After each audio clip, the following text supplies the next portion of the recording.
ਜੋ ਹਾਲਾਤ ਨੇ ਉਹਨਾਂ ਦਾ ਵਰਣਨ ਭਾਈ ਵਾਲਾ ਜੀ ਦੱਸ ਰਹੇ ਨੇ ਕਿ ਧਾਰਮਿਕ ਆਗੂ ਕਿਸ ਤਰ੍ਹਾਂ ਦੇ ਹੋ ਗਏ ਜਿਨ੍ਹਾਂ ਨੇ ਲੁਕਾਈ ਨੂੰ ਸਹੀ ਰਸਤੇ ਪਾਉਣਾ ਸੀ, ਉਹ ਕੁਰਾਹੇ ਪਾਉਣ ਲੱਗ ਪਏ। ਕਾਦੀ ਕੂੜ ਬੋਲ ਮਲ ਖਾਏ, ਬਾਹਮਣ ਨਹਾਵੈ ਜੀਆਂ ਘਾਏ। ਜੋਗੀ ਜੁਗਤ ਨਾ ਜਾਣੈ ਅੰਧ, ਤੀਨੇ ਉਜਾੜੇ ਕਾ ਬੰਧ। ਜਿਨ੍ਹਾਂ ਨੂੰ ਆਪ ਨਹੀਂ ਧਰਮ ਬਾਰੇ ਪਤਾ, ਉਹ ਧਰਮ ਦੀਆਂ ਗੱਲਾਂ ਕਰਦੇ। ਜੋ ਧਰਮ ਨੇ ਕਰਨ ਤੋਂ ਮਨਾ ਕੀਤਾ, ਉਹ ਸਾਰਾ ਕੁਝ ਕਰੀ ਜਾਂਦੇ। ਇਸ ਤਰ੍ਹਾਂ ਧਰਤੀ ਦੇ ਉੱਤੇ ਪਾਪਾਂ ਦਾ ਬੋਝ ਵੱਧ ਗਿਆ। ਧਰਤੀ ਨੇ ਦੁਖੀ ਹੋ ਕੇ ਪ੍ਰਮਾਤਮਾ ਅੱਗੇ ਪੁਕਾਰ ਕਰੀ ਕਿ ਪਹਿਲਾਂ ਸਤਿਯੁਗ ਦੇ ਵਿੱਚ ਧਰਮ ਦੇ 4 ਚਰਨ ਸਨ, ਫਿਰ 3 ਰਹਿ ਗਏ, ਫਿਰ 2, ਤੇ ਹੁਣ ਤੇ ਕਲਯੁਗ ਦੇ ਵਿੱਚ ਇੱਕੋ ਹੀ ਹੈ ਤੇ ਮੈਥੋਂ ਰਿਹਾ ਨਹੀਂ ਜਾਂਦਾ। ਤੁਸੀਂ ਆਸਰਾ ਦਿਓ। ਪਰਮਾਤਮਾ ਨੇ ਅਰਦਾਸ ਸੁਣੀ, ਵੇਖਿਆ ਵੀ ਇਸ ਕਾਰਜ ਦੇ ਲਈ ਕਿੰਨੇ ਭੇਜੇ ਮਾਤ ਲੋਕ ਦੇ ਵਿੱਚ, ਪਰ ਕੋਈ ਨਾਮ ਦੀ ਗੱਲ ਕਰਦਾ ਹੀ ਨਹੀਂ। ਆਪਣਾ ਹੀ ਆਪਣੇ ਪੰਥ ਚਲਾ ਕੇ ਬਹਿ ਗਏ ਸਾਰੇ। ਕੋਈ ਗੱਲ ਨਹੀਂ, ਹੁਣ ਮੈਂ ਆਪ ਪ੍ਰਗਟ ਹੋਣਾ, ਇਹ ਆਪਣਾ ਕੰਮ ਆਪ ਹੀ ਕਰਨਾ ਪੈਣਾ। ਇਸ ਤਰ੍ਹਾਂ ਮਾਲਕ ਨੇ ਧਰਤੀ ਨੂੰ ਧੀਰਜ ਦਿੱਤਾ ਕਿ ਕਲਮਲ ਹੋਈ ਮੇਦਨੀ, ਅਰਦਾਸ ਕਰੇ ਦੇ ਬੁਲਾਏ। ਸੱਚੈ ਸੁਣਿਆ ਕੰਨ ਦੇ, ਧੀਰਕ ਦੇਵੈ ਸਹਿਜ ਸੁਭਾਏ। ਤਾਂ ਫਿਰ ਮਾਲਕ ਨੇ ਅਰਦਾਸ ਸੁਣੀ, ਸੁਣੀ ਪੁਕਾਰ ਦਾਤਾਰ ਪ੍ਰਭ ਗੁਰੂ ਨਾਨਕ ਜਗ ਮਾਹੇ ਪਠਾਇਆ। ਆਪ ਵਾਹਿਗੁਰੂ ਜੀ ਗੁਰੂ ਨਾਨਕ ਦੇ ਰੂਪ ਦੇ ਵਿੱਚ ਪ੍ਰਗਟ ਹੁੰਦੇ ਨੇ। ਕੈਸੇ ਹਾਲਾਤ ਨੇ ਉਹ ਵਰਣਨ ਕੀਤੇ ਜਾ ਰਹੇ ਨੇ। ਇੱਥੋਂ ਕਥਾ ਦੀ ਆਰੰਭਤਾ ਹੁੰਦੀ ਹੈ ਔਰ ਰਸਨਾ ਤੇ ਮੁਖ ਨੂੰ ਕਰੀਏ ਪਵਿੱਤਰ। ਬੋਲੋ ਜੀ ਸਤਨਾਮ ਸ੍ਰੀ ਵਾਹਿਗੁਰੂ ਸਾਹਿਬ ਜੀਓ। ਸਤਨਾਮ ਸ੍ਰੀ ਵਾਹਿਗੁਰੂ ਸਾਹਿਬ ਜੀਓ। ਸਤਨਾਮ ਸ੍ਰੀ ਵਾਹਿਗੁਰੂ ਸਾਹਿਬ ਜੀ। ਦੋਹਰਾ ਨਿਸਕੁਚਾਲ ਕਲ ਕਾਲ ਤਮ, ਉਡਗਨ ਦੰਭ ਸਮਾਜ। ਰਾਤ ਜਿਹੜੀ ਹੈ ਉਹ ਬਣੀ ਹੋਈ ਹੈ ਕਲੀ ਕਾਲ ਦੀ। ਕੁਚਾਲ ਕੁਰਾਏ ਪਏ ਲੋਕ ਕਲੀ ਕਾਲ ਦੇ, ਤਮ ਹਨੇਰਾ, ਉਡਗਨ ਦੰਭ ਸਮਾਜ। ਦੰਭ ਪਖੰਡ ਜਿਹੜਾ ਹੈ ਉਹ ਸਮਾਜ ਦੇ ਵਿੱਚ ਫੈਲਿਆ ਹੋਇਆ ਹੈ। ਭਏ ਕਮੁਦ ਸੇ ਅਨਿਕ ਮਤ, ਇੰਦ ਮੁਹੰਮਦ ਰਾਜ। ਜਿਹੜੇ ਤਰ੍ਹਾਂ ਤਰ੍ਹਾਂ ਦੇ ਮਤ ਚੱਲ ਰਹੇ ਨੇ, ਆਪਣੇ ਆਪਣੇ ਨਾਮ ਦੇ, ਆਪਣੀ ਆਪਣੀ ਮਰਿਆਦਾ ਪੰਥ, ਉਹ ਇਸ ਤਰ੍ਹਾਂ ਨੇ ਜਿਵੇਂ ਭਏ ਕਮੋਦ ਸੇ ਅਨਕ ਮਤ। ਰਾਤ ਨੂੰ ਚੰਦਰਮਾ ਦੀ ਰੋਸ਼ਨੀ ਦੇ ਵਿੱਚ ਜਿਹੜੇ ਫੁੱਲ ਖਿੜਦੇ ਨਾ, ਉਹਨਾਂ ਨੂੰ ਕੁਮੋਦਨੀ ਦੇ ਫੁੱਲ ਕਹਿੰਦੇ ਨੇ। ਜਿਵੇਂ ਸੂਰਜ ਚੜ੍ਹਨ ਦੇ ਨਾਲ ਕਮਲ ਦਾ ਫੁੱਲ ਤੇ ਚੰਦਰਮਾ ਦੇ ਕੁਮੋਦਨੀ ਦਾ। ਹੁਣ ਇੱਥੇ ਗੱਲ ਜਿਹੜੀ ਹੈ ਉਹ ਰਾਤ ਦੀ ਚੱਲ ਰਹੀ ਹੈ। ਹੁਣ ਰਾਤ ਨੂੰ ਚੰਦਰਮਾ ਦੀ ਰੋਸ਼ਨੀ ਦੇ ਵਿੱਚ ਕੁਮੋਦਨੀ ਦੇ ਫੁੱਲ ਖਿੜਦੇ ਨੇ। ਤੇ ਚੰਦਰਮਾ ਕੀ ਹੈ? ਜਿਹੜਾ ਇਸ ਵਕਤ ਮੁਹੰਮਦ ਦਾ, ਮੁਹੰਮਦੀਆਂ ਦਾ ਰਾਜ ਹੈ, ਤੁਰਕਾਂ ਦਾ ਜਿਹੜਾ ਰਾਜ ਹੈ, ਉਹ ਚੰਦਰਮਾ ਦੀ ਨਿਆਈ ਹੈ। ਚੌਪਈ ਤਿਨ ਕੋ ਹਰਨ ਬਾਲ ਦਿਨ ਰਾਉ। ਤੇ ਹੁਣ ਇਹ ਜਿਹੜੀ ਰਾਤ ਹੈ ਜਿਹਦੇ ਵਿੱਚ ਕੁਚਾਲ ਰੋਕ ਚੱਲ ਰਹੇ ਨੇ, ਪਖੰਡ ਦਾ ਬੋਲਬਾਲਾ ਹੈ, ਤੇ ਤਰ੍ਹਾਂ ਤਰ੍ਹਾਂ ਦੇ ਮੱਤ ਕੁਮੋਦਨੀ ਦੇ ਫੁੱਲ ਦੀ ਤਰ੍ਹਾਂ ਖਿੜੇ ਹੋਏ ਨੇ, ਉਹਨਾਂ ਨੂੰ ਨਾਸ ਕਰਨ ਦੇ ਲਈ ਸਤਿਗੁਰੂ ਜੀ ਸੂਰਜ ਦੀ ਸਮਾਨ ਹਨ। ਉਦੇ ਸੋ ਨਾਨਕ ਤੇਜ ਪ੍ਰਭਾਉ। ਇਹ ਗੁਰੂ ਨਾਨਕ ਸਾਹਿਬ ਜੀ ਦਾ ਪ੍ਰਗਟ ਹੋਣਾ। ਭਾਈ ਗੁਰਦਾਸ ਜੀ ਕਹਿੰਦੇ ਹਨ ਕਿ ਸਤਿਗੁਰ ਨਾਨਕ ਪ੍ਰਗਟਿਆ, ਮਿੱਟੀ ਧੁੰਦ ਜਗ ਚਾਨਣ ਹੋਆ, ਜਿਉਂ ਕਰ ਸੂਰਜ ਨਿਕਲਿਆ, ਤਾਰੇ ਛਪੇ ਅੰਧੇਰ ਪਰੋਆ। ਹੁਣ ਇਹ ਤਰ੍ਹਾਂ ਤਰ੍ਹਾਂ ਜਿਹੜੇ ਪਖੰਡ ਦੇ ਤਾਰੇ ਇੱਕ ਚਮਕ ਰਹੇ ਸਨ, ਉਹ ਸਾਰੇ ਨਾਸ ਹੋ ਗਏ। ਸਤਿਗੁਰੂ ਜੀ ਇਸ ਕਲੀ ਕਾਲ ਦੀ ਰਾਤ ਦੇ ਵਿੱਚ ਸੂਰਜ ਦੀ ਨਿਆਈ ਹਨ। ਬਚਨ ਕਿਰਨ ਜਾਮਹਿ ਪ੍ਰਕਾਸ਼ੇ। ਹੁਣ ਜਿਵੇਂ ਸੂਰਜ ਹੈ, ਸੂਰਜ ਜਾਣਿਆ ਜਾਂਦਾ ਉਹਦੀਆਂ ਕਿਰਨਾਂ ਦੇ ਨਾਲ। ਸਤਿਗੁਰੂ ਜੀ ਸੂਰਜ ਦੀ ਨਿਆਈ ਨੇ, ਤੇ ਜਿਹੜੇ ਸਤਿਗੁਰਾਂ ਜੀ ਦੇ ਬਚਨ ਨੇ ਉਹ ਕਿਰਨਾਂ ਦੀ ਨਿਆਈ ਨੇ। ਇਹੀ ਕਿਹਾ ਨਾ ਸਤਿਗੁਰਾਂ ਜੀ ਨੇ ਵੀ ਗੁਰਬਾਣੀ ਇਸ ਜਗ ਮੈਂ ਚਾਨਣ, ਕਰਮ ਵਸੈ ਮਨ ਆਏ। ਗੁਰਬਾਣੀ ਚਾਨਣ ਹੈ ਜੋ ਬਖਸ਼ਿਸ਼ ਦੇ ਨਾਲ ਅੰਦਰ ਵਸਦੀ ਹੈ। ਸਤਿਗੁਰੂ ਜੀ ਸੂਰਜ ਦੀ ਨਿਆਈ ਨੇ, ਸਤਿਗੁਰਾਂ ਜੀ ਦੇ ਜਿਹੜੇ ਬਚਨ ਨੇ ਉਹ ਕਿਰਨਾਂ ਦੀ ਨਿਆਈ ਹਨ। ਸੰਤ ਤਾਮ ਰਸ ਹੇਰ ਵਿਕਾਸ਼ੇ। ਫਿਰ ਜਿਵੇਂ ਸੂਰਜ ਚੜ੍ਹਨ ਦੇ ਨਾਲ ਕਮਲ ਦੇ ਫੁੱਲ ਖਿੜਦੇ ਨੇ, ਜਿਹੜੇ ਸੰਤ ਸੱਚ ਨੂੰ ਪਿਆਰ ਕਰਨ ਵਾਲੇ, ਉਹਨਾਂ ਦਾ ਹਿਰਦਾ ਖਿੜ ਜਾਂਦਾ ਹੈ ਸਤਿਗੁਰਾਂ ਜੀ ਦੇ ਬਚਨ ਸੁਣਨ ਦੇ ਨਾਲ। ਦੇਖੋ ਸੂਰਜ ਚੜ੍ਹਨ ਦੇ ਨਾਲ ਜਿੱਥੇ ਕਮਲ ਦਾ ਫੁੱਲ ਖਿੜਦਾ, ਉੱਥੇ ਕੁਮੋਦਨੀ ਜਿਹੜੇ ਫੁੱਲ ਨੇ ਉਹ ਮੁਰਝਾ ਜਾਂਦੇ ਨੇ, ਉਹ ਰਾਤ ਨੂੰ ਖਿੜਦੇ ਨੇ। ਸੂਰਜ ਚੜ੍ਹਦਾ ਹੈ, ਸਾਰੇ ਸੰਸਾਰ ਨੂੰ ਰੋਸ਼ਨੀ ਦਿੰਦਾ ਹੈ, ਸਾਰਾ ਸੰਸਾਰ ਖੁਸ਼ ਹੁੰਦਾ ਵੀ ਰੋਸ਼ਨੀ ਆ ਗਈ। ਪਰ ਕੁਝ ਐਸੇ ਵੀ ਨੇ ਜਿਨ੍ਹਾਂ ਨੂੰ ਇਹ ਰੋਸ਼ਨੀ ਚੰਗੀ ਨਹੀਂ ਲੱਗਦੀ। ਹੁਣ ਜਿਹੜਾ ਚੋਰ ਹੈ ਉਹਨੇ ਰਾਤ ਦੇ ਸਮੇਂ 'ਚ ਚੋਰੀ ਕਰਨੀ ਹੈ, ਉਹ ਨਹੀਂ ਕਹਿੰਦਾ ਵੀ ਸੂਰਜ ਚੜ੍ਹਨਾ ਚਾਹੀਦਾ, ਉਹ ਦੁਖੀ ਹੁੰਦਾ ਵੀ ਸੂਰਜ ਕਿਉਂ ਚੜ੍ਹ ਗਿਆ, ਕਿਉਂਕਿ ਚੋਰੀ ਰਾਤ ਦੇ ਹਨੇਰੇ 'ਚ ਹੁੰਦੀ। ਫਿਰ ਜਿਹੜੇ ਪੰਛੀ ਨੇ ਉਹਨਾਂ ਦੇ ਵਿੱਚ ਉੱਲੂ ਹੈ, ਚਮਗਿੱਦੜ ਹੈ, ਸੂਰਜ ਚੜ੍ਹਨ ਦੇ ਨਾਲ ਇਹਨਾਂ ਨੂੰ ਦਿਸਦਾ ਨਹੀਂ ਹੈ, ਇਹ ਵੀ ਨਹੀਂ ਚਾਹੁੰਦੇ ਵੀ ਸੂਰਜ ਚੜ੍ਹੇ। ਹੁਣ ਸਾਰਿਆਂ ਦੇ ਵਿੱਚ ਚਾਨਣ ਹੋ ਗਿਆ, ਪਰ ਇਹਨਾਂ ਦੇ ਲਈ ਹਨੇਰਾ ਹੈ। ਹੁਣ ਇਹ ਨਹੀਂ ਕਦੇ ਮੰਨਦੇ ਵੀ ਸੂਰਜ ਨਾਮ ਦੀ ਕੋਈ ਚੀਜ਼ ਹੁੰਦੀ ਹੈ, ਉਹ ਕਹਿੰਦੇ ਵੀ ਨਾ। ਇਸ ਤਰ੍ਹਾਂ ਸਾਡੀਆਂ ਬਿਰਤੀਆਂ ਨੇ ਕਿ ਜਿਹਦੀ ਚਮਗਿੱਦੜ ਦੀ ਨਿਆਈ ਬਿਰਤੀ ਹੈ ਜਾਂ ਉੱਲੂ ਦੀ ਨਿਆਈ ਬਿਰਤੀ ਹੈ, ਉਹ ਫਿਰ ਕਦੇ ਵੀ ਗੁਰੂ ਗ੍ਰੰਥ ਸਾਹਿਬ ਜੀ ਨੂੰ ਗੁਰੂ ਨਹੀਂ ਮੰਨਦਾ, ਕਿਉਂਕਿ ਉਹਨੂੰ ਵਿਚਾਰਿਆਂ ਨੂੰ ਦੀਂਦਾ ਨਹੀਂ ਹੈ। ਰੋਸ਼ਨੀ ਹੋਈ, ਉਹਦੀਆਂ ਅੱਖਾਂ ਨਹੀਂ ਨਾ ਕੰਮ ਕਰਦੀਆਂ, ਉਹ ਨਹੀਂ ਚਾਹੁੰਦੇ। ਜਿਨ੍ਹਾਂ ਨੇ ਮਾੜੇ ਕੰਮ ਕਰਨੇ ਆ ਉਹ ਫਿਰ ਕਦੋਂ ਨੇੜੇ ਆਉਂਦੇ ਨੇ, ਕਦੇ ਵੀ ਨਹੀਂ। ਸੋ ਚੀਜ਼ ਇੱਕੋ ਹੀ ਹੈ, ਸਵਾਨ ਦੀ ਬੂੰਦ ਹੈ, ਤੇ ਉਹ ਸਿੱਪੀ ਵਿੱਚ ਪੈ ਜੇ ਤੇ ਕਹਿੰਦੇ ਮੋਤੀ ਬਣ ਜਾਂਦਾ। ਕੇਲੇ ਦੀ ਗੇਵ 'ਚ ਕੇਸਰ ਬਣ ਜਾਂਦਾ, ਗੋਭ 'ਚ ਪੈ ਕੇ। ਪਰ ਜੇ ਉਹੀ ਬੂੰਦ ਜਿਹੜੀ ਕਿਤੇ ਸੱਪ ਦੇ ਮੂੰਹ 'ਚ ਪੈ ਜੇ ਜਾਂ ਗਿੱਦੜ ਦੇ ਮੂੰਹ 'ਚ ਪੈ ਜੇ, ਉਹ ਹਲਕ ਜਾਂਦੇ ਨੇ। ਹੁਣ ਬੂੰਦ ਉਹੀ ਹੈ, ਬੂੰਦ ਵਿੱਚ ਕੋਈ ਫਰਕ ਨਹੀਂ ਹੈ।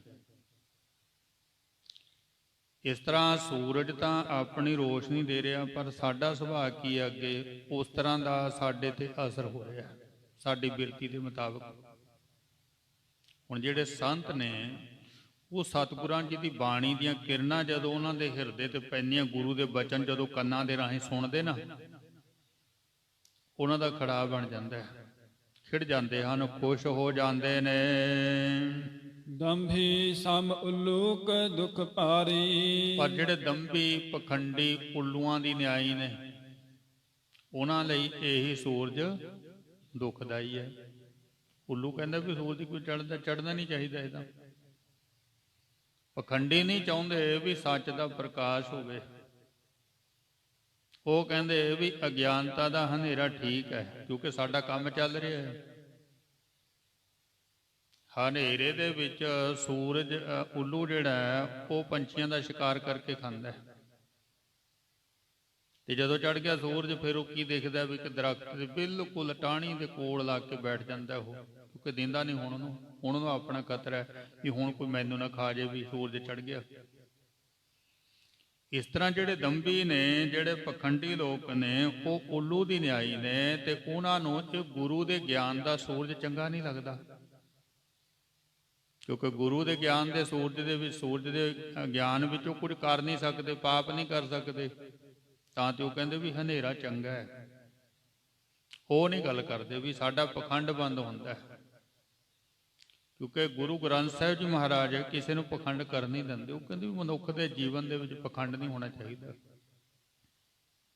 ਕਿਸੇ ਦਾ ਬੁੱਧੂ ਨਹੀਂ ਬਣਾ ਭਾਈ, ਕਿਸੇ ਨੂੰ ਝੂਠ ਨਹੀਂ ਬੋਲਣਾ।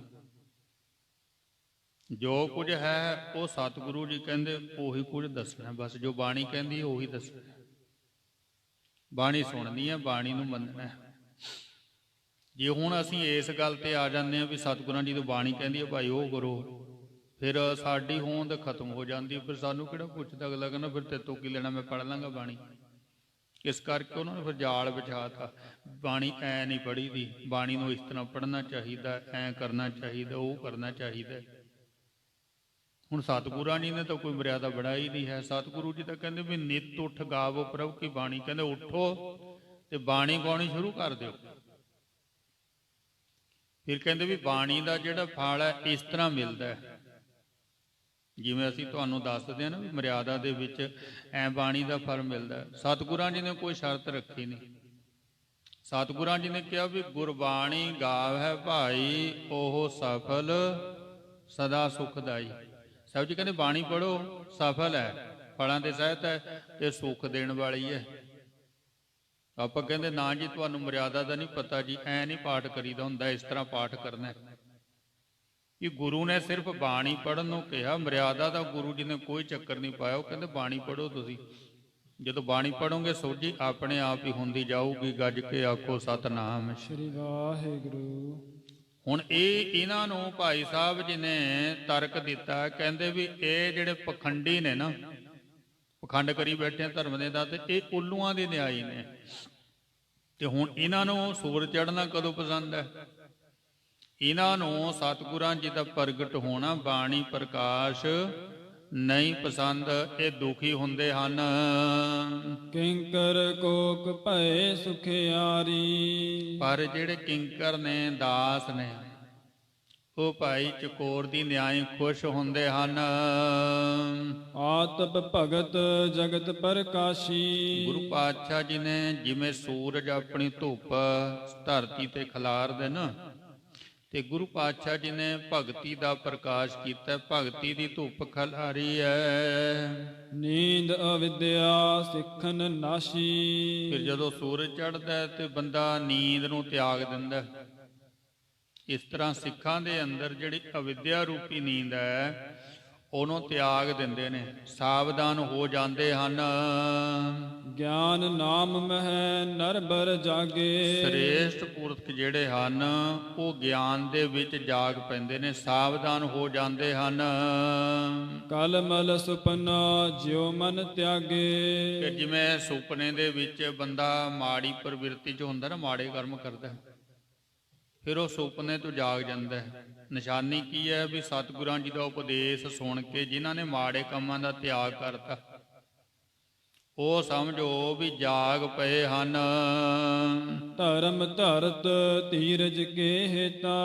ਧਰਤੀ ਨੂੰ ਧਰਮ ਦਾ ਧੀਰਜ ਦੇਣ ਦੀ ਖਾਤਰ ਪ੍ਰਗਟੇ ਸ਼੍ਰੀ ਬੇਦੀ ਕੁਲ ਕੀਤਾ। ਗੁਰੂ ਨਾਨਕ ਸਾਹਿਬ ਜੀ ਮਹਾਰਾਜ ਇਹੋ ਜਿਹੇ ਕਲੀ ਕਾਲ ਦੇ ਅਗਿਆਨਤਾ ਦੇ ਹਨੇਰੇ ਦੇ ਵਿੱਚ ਪ੍ਰਗਟ ਹੋਏ ਨੇ। ਇਹ ਹਨੇਰਾ ਹੈ, ਸੰਸਾਰ ਦੇ ਵਿੱਚ ਹਨੇਰਾ ਗੁਰੂ ਤੋਂ ਬਿਨਾਂ, ਬਾਝ ਗੁਰੂ ਸਤਿਗੁਰਾਂ ਤੋਂ ਬਿਨਾਂ ਹਨੇਰਾ ਹੀ ਹਨੇਰਾ ਹੈ। ਸੋ ਇਸ ਅਗਿਆਨਤਾ ਦੇ ਹਨੇਰੇ ਨੂੰ ਦੂਰ ਕਰਨ ਵਾਸਤੇ ਗੁਰੂ ਪਰਮਾਤਮਾ ਗੁਰੂ ਨਾਨਕ ਦੇ ਰੂਪ ਦੇ ਵਿੱਚ ਪ੍ਰਗਟ ਹੁੰਦਾ ਹੈ। ਕਿਵੇਂ? ਜਿਵੇਂ ਭਾਈ ਸੂਰਜ ਚੜ੍ਹਦਾ ਹੈ ਤੇ ਉਹ ਰਾਤ ਦੇ ਹਨੇਰੇ ਨੂੰ ਨਾਸ ਕਰ ਦਿੰਦਾ ਹੈ। ਜਿਤਨੇ ਮਾੜੇ ਕੰਮ ਨੇ ਉਹ ਸਾਰੇ ਹਨੇਰੇ ਵਿੱਚ ਰਾਤ 'ਚ ਹੁੰਦੇ ਨੇ। ਤੇ ਸੂਰਜ ਚੜ੍ਹਿਆ, ਦਿਨ ਚੜ੍ਹ ਗਿਆ ਤੇ ਚੋਰ ਭੱਜ ਜਾਂਦੇ ਨੇ, ਵਿਵਚਾਰੀ ਲੋਕਾਂ ਨੂੰ ਸਾਵਧਾਨ ਹੋਣਾ ਪੈਂਦਾ। ਸੋ ਇਸ ਤਰ੍ਹਾਂ ਇਹ ਅਗਿਆਨਤਾ ਦੇ ਹਨੇਰੇ ਵਿੱਚ ਮਨੁੱਖ ਪਾਪ ਕਰਦਾ ਹੈ। ਤੇ ਜਦੋਂ ਗੁਰੂ ਦੇ ਗਿਆਨ ਦਾ ਸੂਰਜ ਚੜ੍ਹਦਾ ਤੇ ਫਿਰ ਉਹ ਇਹਨਾਂ ਪਾਪਾਂ ਨੂੰ ਤਿਆਗ ਦਿੰਦਾ ਵੀ ਇਹ ਨਹੀਂ ਹੁਣ ਕਰਨੇ ਬਈ। ਇਉਂ ਇਹ ਰੂਪਕ ਅਲੰਕਾਰ ਦੇ ਕੇ ਸਮਝਾਉਂਦੇ ਹਨ। ਸ੍ਰੀ ਬਾਲਾ ਸੰਧਰ ਵਾਚ ਦੋਹਰਾ ਕਾਰਨ ਗੁਰ ਅਵਤਾਰ ਕੋ ਮੈਂ ਬਰਨਿਓ ਚਿਤ ਲਾਏ। ਭਾਈ ਬਾਲਾ ਜੀ ਕਹਿੰਦੇ ਆ ਸਤਸੰਗੀ ਜੋ ਇਹ ਭਾਈ ਕਾਰਨ ਨੇ ਵੀ ਸਤਿਗੁਰੂ ਜੀ ਕਿਉਂ ਪ੍ਰਗਟ ਹੁੰਦੇ ਸੰਸਾਰ ਦੇ ਅੰਦਰ, ਇਹ ਕਾਰਨ ਹਨ। ਸੁਨਹੁ ਜਨਮ ਕੀ ਅਬ ਕਥਾ ਸ੍ਰੀ ਅੰਗਦ ਸੁਖਦਾਇ। ਇਹ ਗੁਰੂ ਅੰਗਦ ਦੇਵ ਜੀ ਮਹਾਰਾਜ ਹੁਣ ਸੁਣੋ ਕਿਵੇਂ ਗੁਰੂ ਨਾਨਕ ਸਾਹਿਬ ਮਹਾਰਾਜ ਜੀ ਦਾ ਪ੍ਰਕਾਸ਼ ਹੋਇਆ। ਇਹ ਤਾਂ ਕਾਰਨ ਨੇ ਪਿੱਛੇ, ਤੇ ਹੁਣ ਕਿਵੇਂ ਪ੍ਰਕਾਸ਼ ਹੋਇਆ ਉਹ ਦੱਸਦੇ ਹਨ। ਚੌਪਈ ਬਾਰ ਦੇਸ਼ ਸਭ ਦੇਸ਼ ਨਰੇਸ਼ੂ। ਇਹ ਜਿਹੜਾ ਬਾਰ ਦਾ ਇਲਾਕਾ ਆਪਾਂ ਕਹਿੰਦੇ ਆ ਵੀ ਜਿਹੜੇ ਪਾਕਿਸਤਾਨ ਤੋਂ ਆਏ ਨੇ ਵੀ ਇਹ ਬਾਰੀਏ ਨੇ, ਬਾਰ ਦੇ ਇਲਾਕੇ ਚੋਂ ਆਏ ਨੇ। ਇਹ ਬਾਰ ਦਾ ਇਲਾਕਾ ਹੈ, ਸ਼੍ਰੀ ਨਨਕਾਣਾ ਸਾਹਿਬ ਜੀ ਦਾ ਇਲਾਕਾ, ਇਹਨੂੰ ਬਾਰ ਦਾ ਇਲਾਕਾ ਕਹਿੰਦੇ ਨੇ। ਇਹ ਜਿਹੜਾ ਬਾਰ ਦਾ ਇਲਾਕਾ ਹੈ, ਮੰਨੋ ਇਹ ਸਾਰੇ ਇਲਾਕਿਆਂ ਦਾ ਰਾਜਿਆਂ ਦੀ ਨਿਆਈ ਹੈ। ਗ੍ਰਾਮ ਪਜਾ ਕੇ ਹਰਤ ਕਲੇਸ਼ੂ। ਜਿਹੜੇ ਇੱਥੇ ਪਿੰਡ ਨੇ ਉਹਨਾਂ ਦੀ ਜਿਹੜੀ ਪਰਜਾ ਹੈ, ਰਹਿਣ ਵਾਲੇ ਲੋਕਾਂ ਦੇ ਸਾਰੇ ਕਲੇਸ਼ਾਂ ਨੂੰ ਨਾਸ਼ ਕਰਨ ਵਾਲਾ ਹੈ। ਐਰਾਵਤੀ ਏਕ ਦਿਸ਼ ਬਾਰੀ। ਇੱਕ ਪਾਸੇ ਇਹਦੇ ਰਾਵੀ ਵਹਿੰਦੀ ਹੈ, ਸੁੰਦਰ ਰੰਗ ਤਰੰਗ ਉਛਾਰੀ। ਜਿਹਦੇ ਵਿੱਚ ਸੁੰਦਰ ਲਹਿਰਾਂ ਹਨ ਪਾਣੀ ਦੀਆਂ। ਸੋਬਰ ਬਿਜਨ ਹੋਤ ਹੈ ਤਾਪੈ। ਇਹ ਐ ਸਮਝੋ ਵੀ ਜਿਹੜੀ ਰਾਵੀ ਹੈ ਨਾ, ਉਹ ਬਾਹਰ ਦੇ ਇਲਾਕੇ ਦੇ ਉੱਤੇ ਮਾਨੋ ਕਿਤੇ ਪੱਖਾ ਲੈ ਕੇ ਖੜੀ ਹੋਵੇ। ਨਿਰਪਤਾ ਕੋ ਲੱਛਣ ਛਬ ਥਾਪੈ। ਐ ਸਮਝਣਾ ਵੀ ਜਿਹੜਾ ਬਾਹਰ ਦਾ ਇਲਾਕਾ ਹੈ ਨਾ, ਉਹ ਹੈਗਾ ਰਾਜੇ ਦੀ ਨਿਆਈ।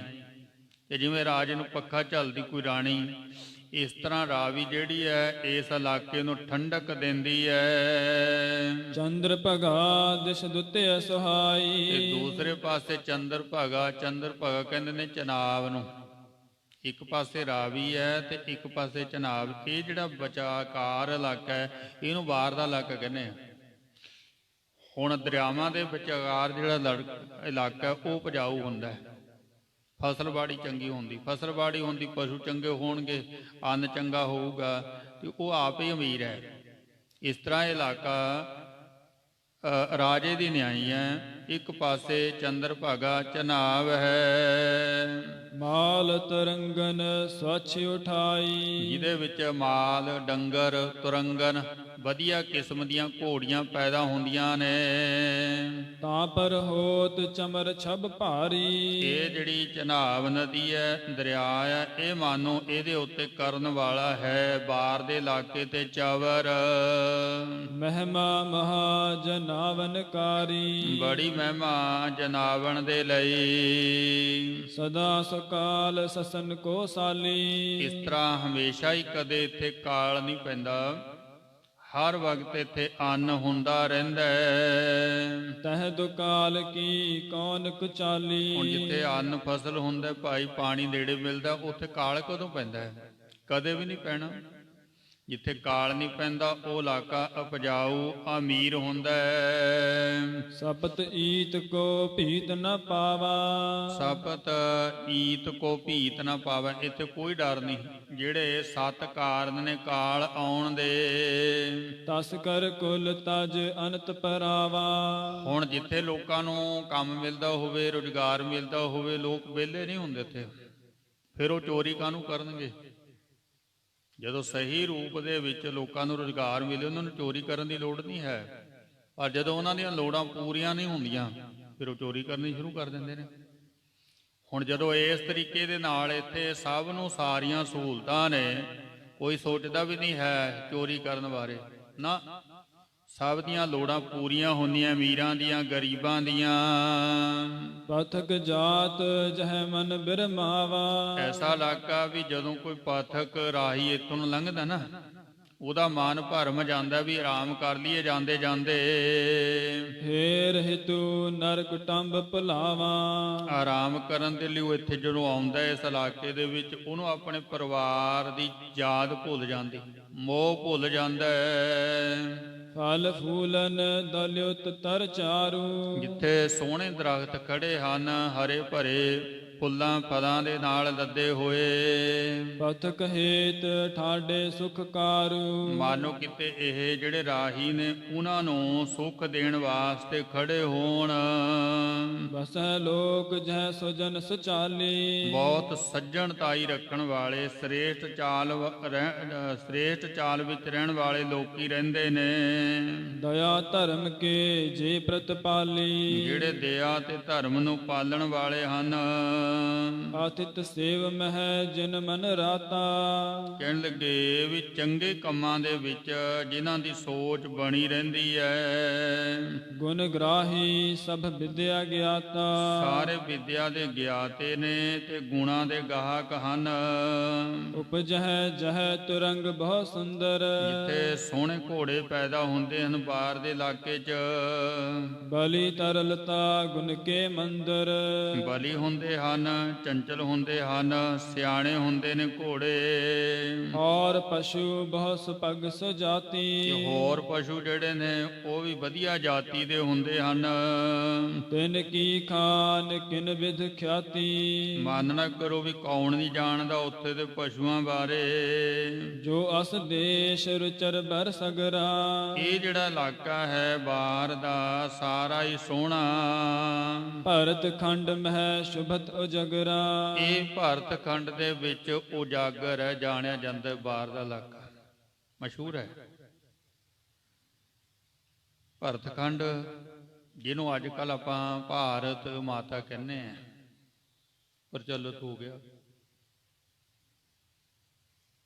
ਪਰ ਜਦੋਂ ਆਪਾਂ ਹਿਸਟਰੀ ਵੇਖਦੇ ਹਾਂ, ਬਾਇਓਗ੍ਰਾਫੀ ਦੇਖੀਏ, ਤਾਂ ਇਹਦੇ ਵਿੱਚ ਕੀ ਹੈ ਵੀ ਇਹ ਸ਼੍ਰੀ ਰਾਮ ਚੰਦਰ ਜੀ ਦੇ ਨਾਂ, ਭਰਾ ਭਾਰਤ ਦੇ ਨਾਂ ਤੇ ਵਸੇ। ਹੁਣ ਰਾਮ ਚੰਦਰ ਜਿਹੜਾ ਭਰਾ ਭਾਰਤ ਹੈ ਉਹ ਮੇਲ ਹੈ, ਫੀਮੇਲ ਨਹੀਂ ਹੈ। ਇਸ ਕਰਕੇ ਭਾਰਤ ਭਾਰਤ ਦੇ ਨਾਂ ਤੇ ਵਸਿਆ। ਜੇ ਮੰਨੀਏ ਨਾ ਵੀ ਚਲੋ ਭਾਰਤ ਉਹਦੇ ਨਾਂ ਤੇ ਵਸਿਆ, ਫਿਰ ਭਾਰਤ ਜਿਹੜਾ ਹੈ ਭਾਰਤ ਦੇ ਨਾਮ ਤੇ ਭਾਰਤ ਬਣ ਗਿਆ, ਤਾਂ ਫਿਰ ਉਹ ਭਾਈ ਹੈ, ਮੇਲ ਹੈ ਉਹ। ਇਸ ਕਰਕੇ ਭਾਰਤ ਮਾਤਾ ਕੋਈ ਨਹੀਂ ਬਣਦੀ ਫਿਰ ਇਹ, ਪਰ ਬਣਾਤੀ। ਭਾਰਤ ਮੇਲ ਹੈ ਤੇ ਭਾਰਤ ਦੇਸ਼ ਹੈ, ਤੇ ਉਹਨੂੰ ਬਣਾਤਾ ਜੀ ਭਾਰਤ ਮਾਤਾ। ਤੇ ਧਰਤੀ ਦੇ 9 ਖੰਡ ਮੰਨੇ ਨੇ, 9 ਹਿੱਸੇ। ਇਹ ਜਿਹੜਾ ਭਾਰਤ ਖੰਡ ਹੈ ਇਹ ਸਾਰਿਆਂ ਤੋਂ ਵੱਡਾ ਹੈ। ਅੱਜ ਵੇਖ ਲਓ ਵੀ ਇਹਦੇ ਵਿੱਚੋਂ ਕਿੰਨੇ ਇਲਾਕੇ ਕਿੰਨੇ ਦੇਸ਼ ਬਣ ਗਏ, ਇਹਦੇ ਵਿੱਚੋਂ ਸਭ ਤੋਂ ਵੱਡਾ ਸੀ। ਇਸੇ ਕਰਕੇ ਜਿਹੜਾ ਇਸ ਦੇਸ਼ ਦਾ ਬਾਦਸ਼ਾਹ ਹੁੰਦਾ ਸੀ ਨਾ, ਉਹਨੂੰ ਦੁਨੀਆ ਦਾ ਬਾਦਸ਼ਾਹ ਕਹਿੰਦੇ ਸੀ। ਦੁਨੀਆ ਦਾ ਬਾਦਸ਼ਾਹ, ਕਿਉਂਕਿ ਸਭ ਤੋਂ ਵੱਡਾ ਸੀ ਭਾਰਤ। ਤੇ ਇਸ ਤਰ੍ਹਾਂ ਇਹ ਮਾਨੋ ਰਾਜਾ ਮੰਨਿਆ ਜਾਂਦਾ ਸੀ ਸਾਰੇ ਖੰਡਾਂ ਦਾ, ਕਿਉਂਕਿ ਵੱਡਾ ਇੰਨਾ ਹੈ, ਬਹੁਤ ਵੱਡਾ ਹੈ।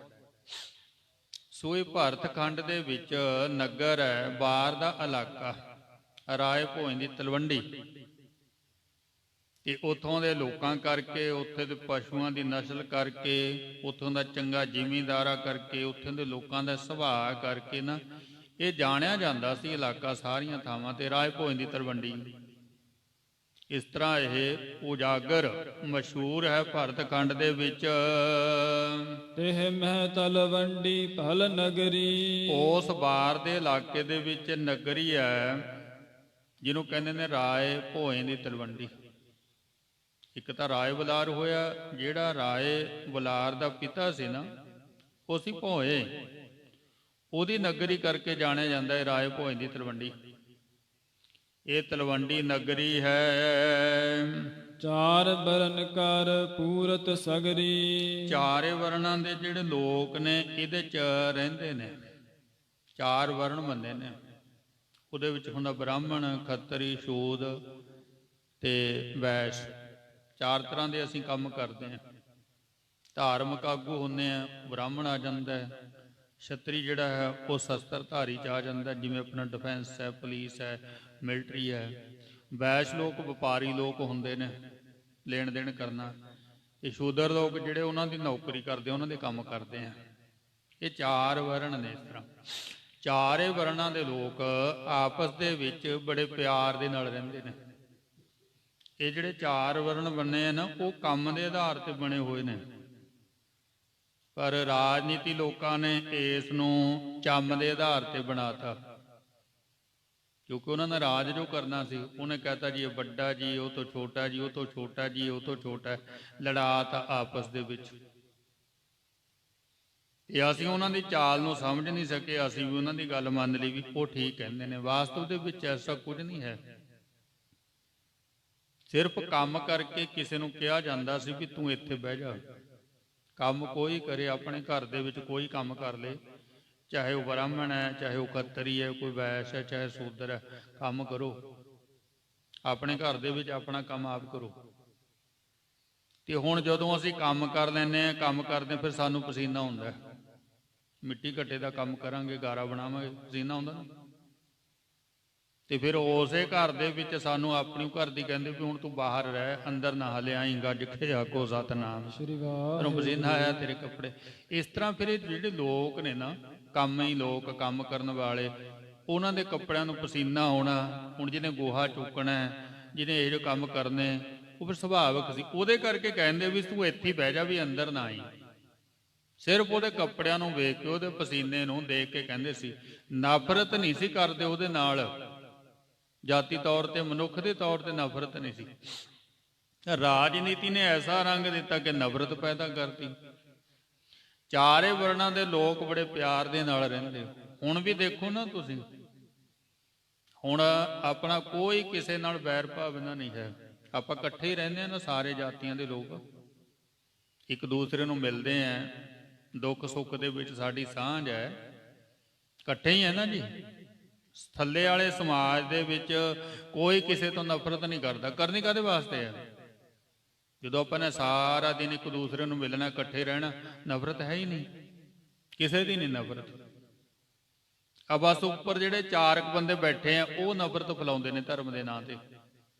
ਉਹ ਇਨਸਾਨੀਅਤ ਨੂੰ ਵੰਡਦੇ ਆ, ਜਦੋਂ ਕਿ ਇਨਸਾਨੀਅਤ ਦੇ ਵਿੱਚ ਫਰਕ ਹੈ ਹੀ ਨਹੀਂ ਕੋਈ। ਹੁਣ ਸਾਨੂੰ ਮੁਸਲਮਾਨ ਵੀ ਮਿਲਦੇ ਆ, ਹਿੰਦੂ ਵੀ ਮਿਲਦੇ ਆ, ਉੱਚੀ ਜਾਤ ਵੀ ਮਿਲਦੇ, ਨੀਵੇਂ ਵੀ ਮਿਲਦੇ। ਵੀ ਸਾਡਾ ਕੋਈ ਝਗੜਾ ਕਿਸੇ ਨਾਲ? ਕੋਈ ਕਿਸੇ ਵੱਲ ਕੈਰੀ ਅੱਖ ਨਾਲ ਵੇਖਦਾ? ਕੋਈ ਕਿਸੇ ਨੂੰ ਵੇਖ ਕੇ ਕੋਈ ਥੁੱਕਦਾ, ਕੋਈ ਗਾਲ ਕੱਢਦਾ ਕੋਈ ਕਿਸੇ ਨੂੰ? ਨਹੀਂ।